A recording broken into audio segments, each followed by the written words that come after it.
大家好，我是龙儿。一人洗碗，全家得癌。最近这个话题，不知道你有没有看见，在网上是非常火的一个话题。最近在网上就刷到这么一条视频，关于洗碗导致全家人得癌症的一个事情。最终检查出来呢，判定为和我们平时洗碗的5个坏习惯有关。来看看这几个坏习惯，你占了几条？很多家庭里面的锅碗瓢盆基本上都是女性做掉的，因为有很多女性她都是全职家庭主妇，而洗碗是我们每天都会做的事情，一天算下来至少也要洗个2-3次。但是你知道吗？基本上的人都犯了洗碗的这5个坏习惯，不知道你占了几条？第一件事就是我们平时很多人在洗碗的时候，因为这些碗上面，尤其是炒了菜的碗和锅，上面有许多的油渍，如果我们不用洗洁精的话，是很难清洗干净的。这个时候呢，大家都会选择用洗洁精来进行清洁，因为洗洁精可以把我们的碗清洁得非常的干净。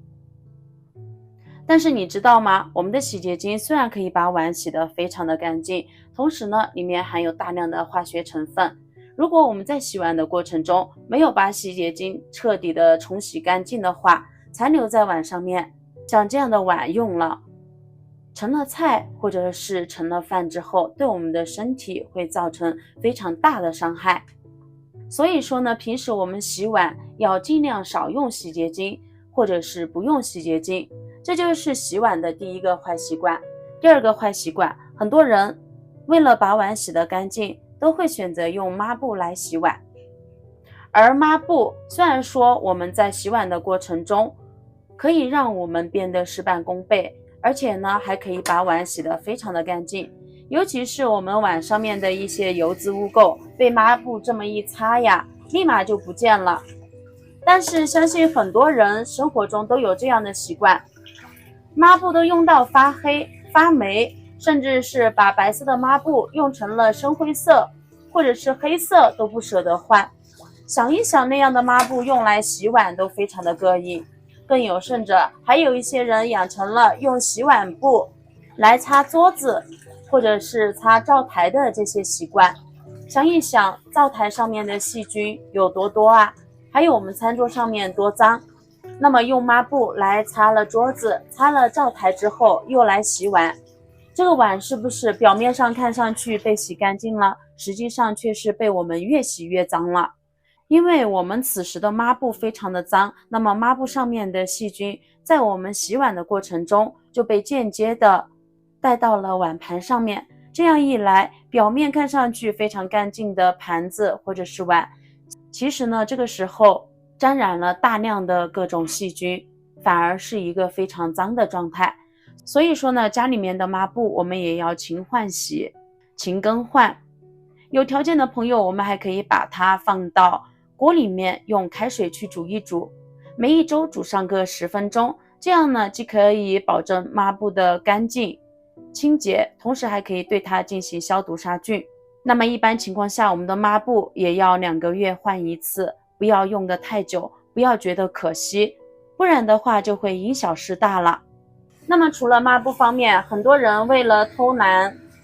晚上吃完晚饭之后积累下来的这些碗和锅就会想着第二天来洗。当我们的碗盘放在水池里面浸泡的时候，一晚上会滋生大量的各种细菌甚至霉菌，而碗在里面泡着，第二天来洗的时候，我们试想一下，浸泡1个晚上细菌会增加多少？像这样的碗，就算是表面好像是被我们洗干净了，但实际上真的是洗干净了吗？久而久之就会对我们的身体造成不可逆的危害。第4个方面，我们洗出来的碗里面会含有大量的水分，有一些比较勤快的朋友会选择把洗完的碗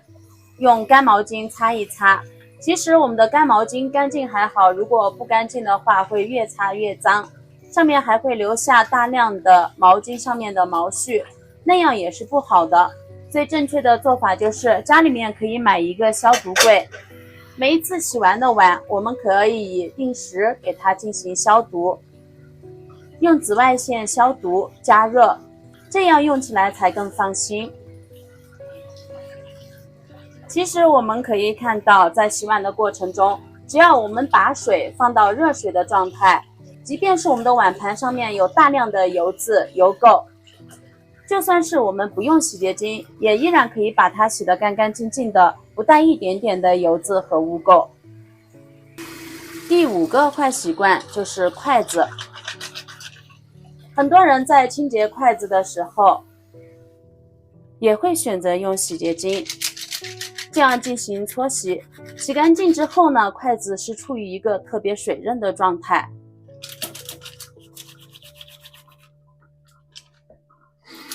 而此时很多人的做法就是把洗干净的筷子直接放进我们的漏水篮里面。